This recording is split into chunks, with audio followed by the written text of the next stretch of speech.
This is part 4 in a series of videos in which I'm playing Lovecraftesque 2nd edition using the new solo play rules.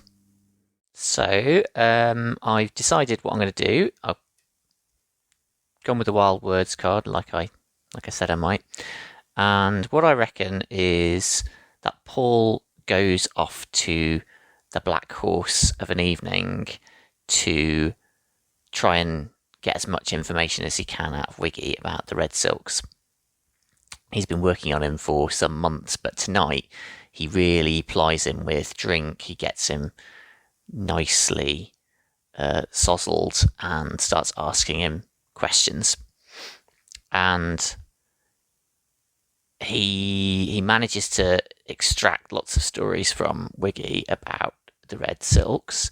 But amongst the stories about the Red Silks, when he asks him about how he got involved and why he's never left, there's a story that stands out that is almost stranger than the criminal activities that he's been hearing about.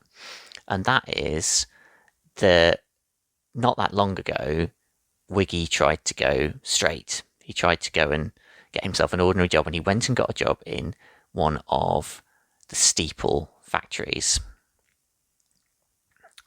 So he goes to work in this factory, and almost straight away he claims he knew that it wasn't going to last because it was too sterile, too regimented.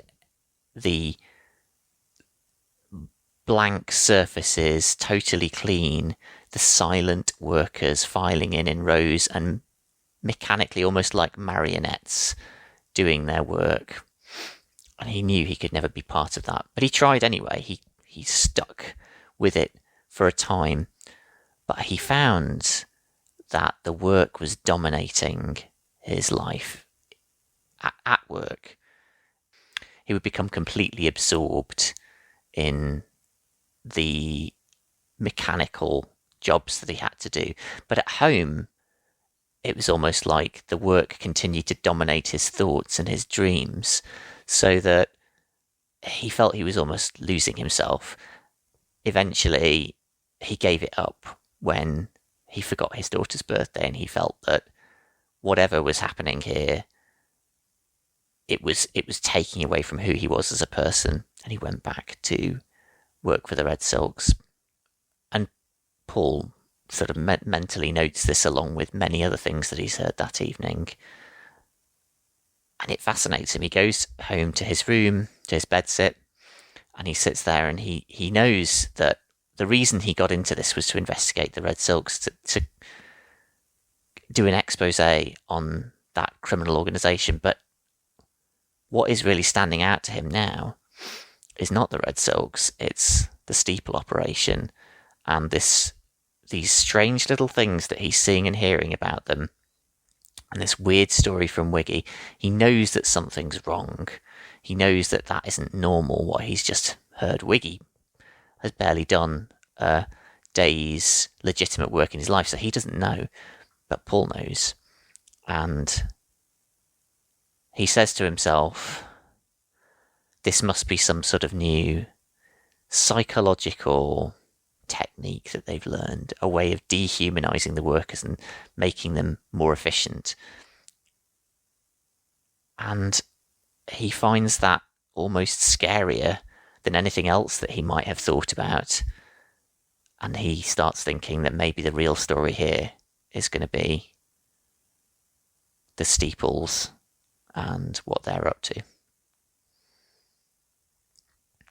That was my fears and rationalizations. I need to leap to conclusions. I don't really need to change very much. That fitted completely with what I'd done before, unsurprisingly.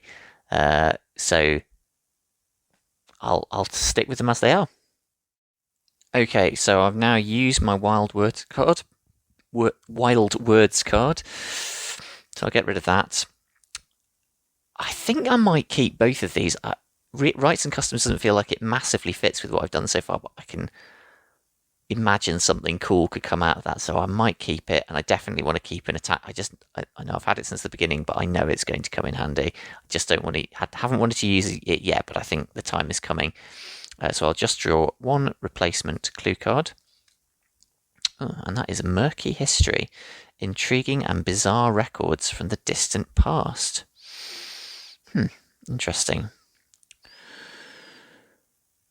Yeah, I kind of like that.